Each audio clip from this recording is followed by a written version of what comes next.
We're live. Good afternoon, including all the noise. So I'm just laughing at it myself. I'm going to treat it like part of the symphony of life today. I recently did this gig where I was helping coordinate an event, and so I was using project management skills and being complimented on how great my project management skills. And the whole time I'm thinking, sweetheart, I need a project manager for my own life, because somehow in my infinite wisdom, I decided it would be a really good idea to schedule the installation of new floors in our 2 bedrooms for the same day that I do a live stream. So we have a little bit of extra rhythm section today. Just imagine that you are in a movie starring Bjork, and it's kind of a musical, but it's also kind of like just a soundscape of noises. So here we are, here I am, deep in the West, and the West of the medicine wheel it really sort of is the place where, yes, we have to face death, but we also have to face our shadow. And even though we spend a lot of deep time in the shadow, in the cocoon and Butterfly Bootcamp, the shadow starts to show itself when we have to face our fears and when we have to look at those life situations where we may have suffered the most or caused the most harm or did the most good. And so in week 2, and of course, Spirit and I play this little game where I try to plan things and Spirit's like, oh, is that what you think? Okay, well, we're going to do something slightly different. And yet it all comes back full circle in the end, somehow, magically, almost as if by magic. So this morning, it's Monday morning, right, when I did my tarot reading, my oracle card reading for the week. And if you were looking at my Instagram, you saw that the card that came through is the Sorcerer. And they teach us, in our training at the Four Winds Society, they teach us that the skills of a shaman and the skills of a sorcerer are basically the same skills. It's just a question on whether you use them for helpful purposes or for harmful purposes or greed-based purposes. And so it was really kind of interesting that the sorcerer came up in this week that I am working towards healing my inner perpetrator, because I think that I, up to this point, had really perhaps denied that any previous life in which I was a healer or a shaman or a witch or whatever you want to call it, that I may have been doing harm. And I think that this reading is showing me very clearly that we always have the capacity to do harm, just like we always have the capacity to do good. And it's just a moment-by-moment choice every single day. So in the card, some of the messages that the card brings us, which are really important to think about and to reflect on and to really bring your awareness into clarity. And I just read it right from the book. How have my beliefs about scarcity and self-centered fear manifest in the world? And I found it so interesting that they use the phrase self-centered fear. This is not the fear for humanity or the fear for the planet. This is the fear that, like me, my own personal individual reality might be somehow harmed or shaken up or disturbed. So those self-centered fears are really the fears of personal harm as opposed to collective harm. And those fears are usually not rooted in our highest truth. They're usually rooted in the truths that we gather when we're lingering in those lower vibration areas, when we think we're alone and we don't realize that we're all interconnected. And it also made me really grateful that later on this month I signed up to take a workshop and a healing in healing the witch wound. Because I have been, I've heard of the witch wound, and I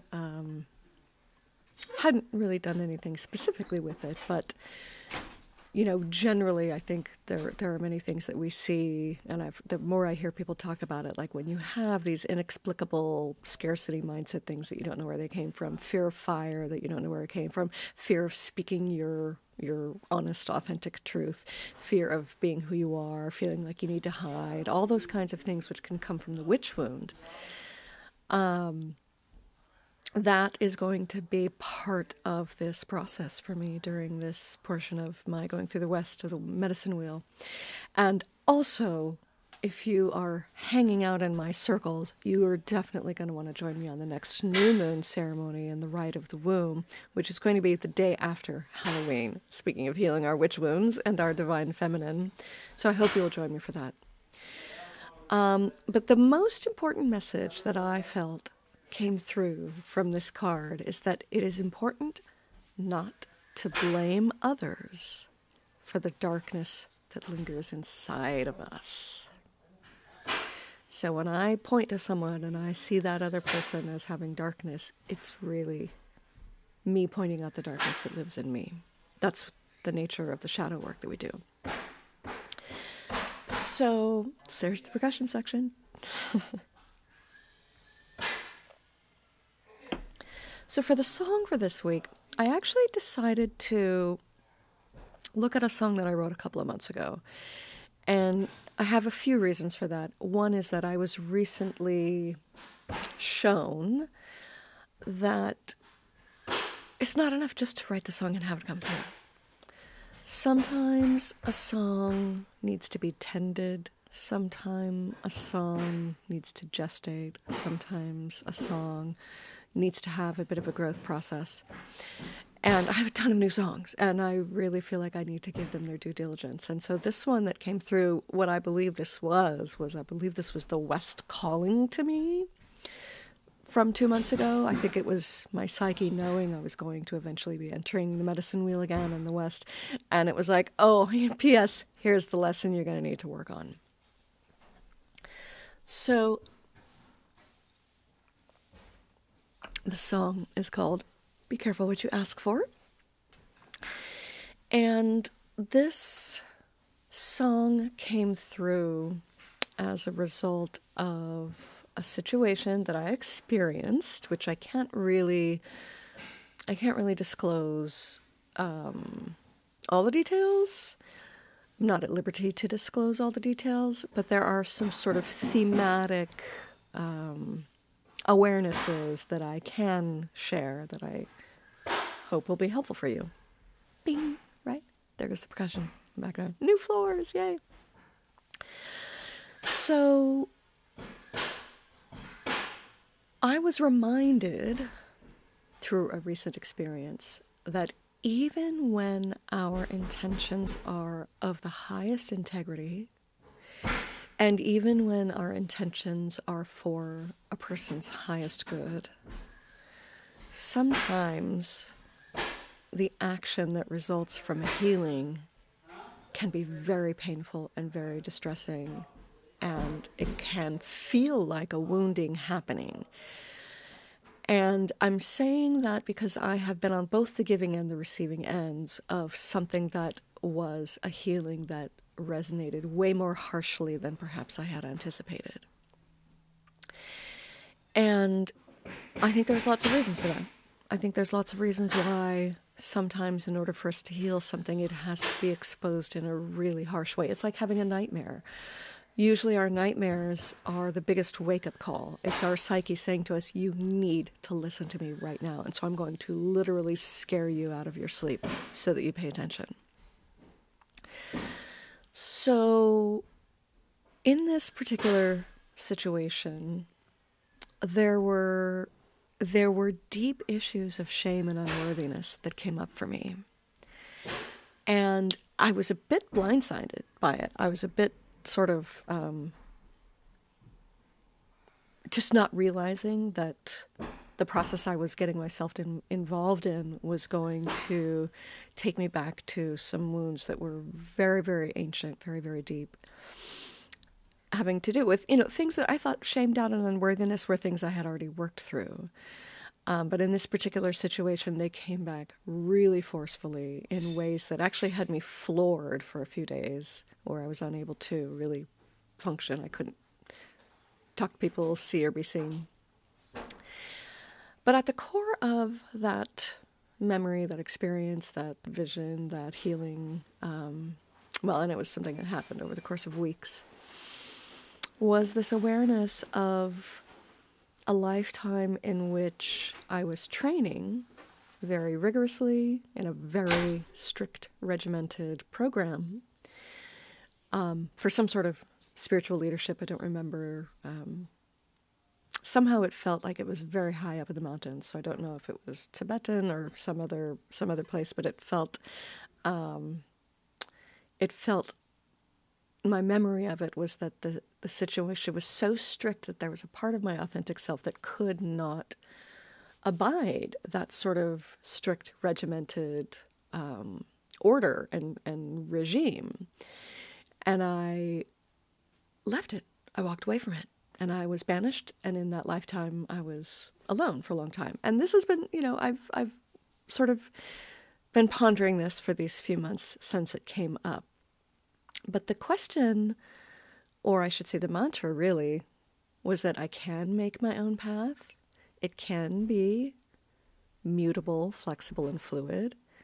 And it can allow space for all my humanness. Because I think underneath there was some desire to reach this sort of state of perfection, this idealized state, which I sort of now realize is not necessarily to my benefit, to anyone's benefit.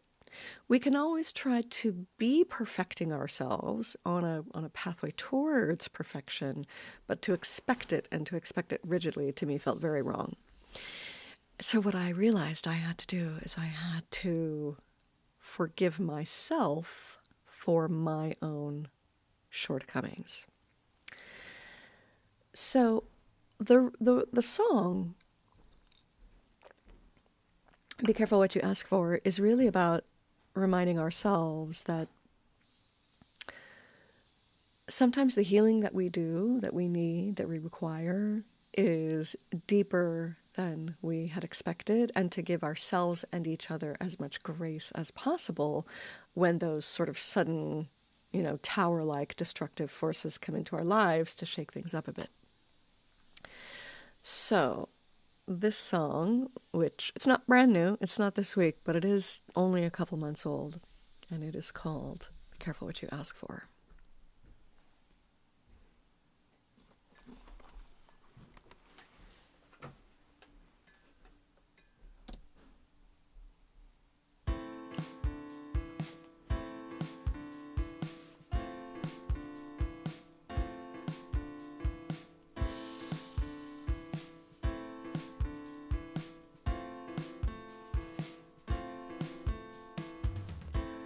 I went in seeking healing, but I got more than I bargained for. She asked me, how deep do you want to go? Without even thinking, I said, bring it all on. And then she cut right to the core.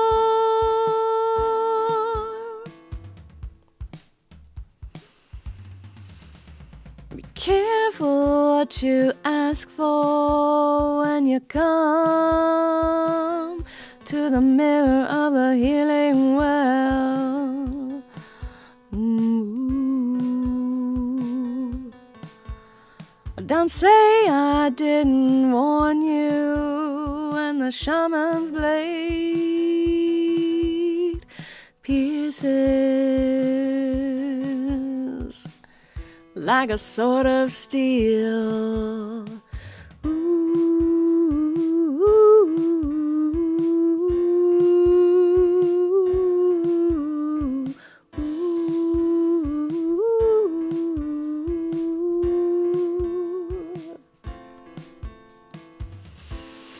came to me asking for a tune-up. But this is not her first time at this rodeo. If I say the same damn thing every time you show up, I'm gonna take the kid gloves off and shove it in your nose.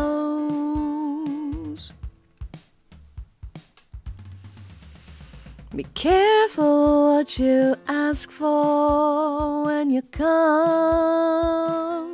to the mirror of the healing well. Ooh.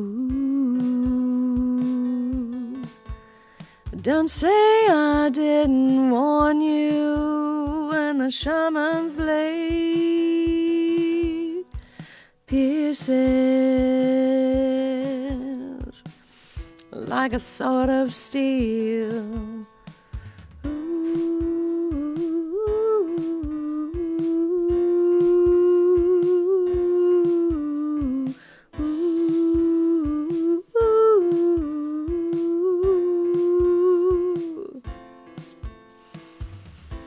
Be clear about the type of hand you need. An anchor in the storm to keep you from blowing away. Or a gentle loving hand to hold you close while you grieve. Or a sharp blade to dig out the ancient wounds in the way. So I tell you, be careful what you ask for when you come to the mirror of the healing well. Don't say I didn't warn you when the shaman's blade pierces like a sword of steel. So that is the new song, Be Careful What You Ask For. And it's always fun to bring this into pop culture as well, because just recently we finished the rewatch of WandaVision, and now we're watching Agatha All Along, and this whole idea of what it means to be a witch and what it means to walk the witch's road is a question that very much comes up. And the thing that I found fascinating as a storyline, which I sort of realize is a beautiful metaphor for life, is that we don't always know who is on the road with us. We don't always know what their intentions are. We don't always know what their skills are. We don't always know what they're hiding. We don't always know what they're hiding from themselves. And yet, somehow, we find ourselves in these groups, in these families, in these groups of friends, in these cohorts, traveling a journey of self-discovery. And I just hope that for your sake, you invite the most beautiful, magical beings along on your journey with you. So if you resonate with this, subscribe, give it a like. If you found value in it, donate to my virtual tip jar. You can donate any amount in $5 increments. And if you feel like you would like to have someone like me as your guide or companion on your journey, just reach out. Let's chat. Let's figure out what you need, and I'll see if I can support you. Have a good one.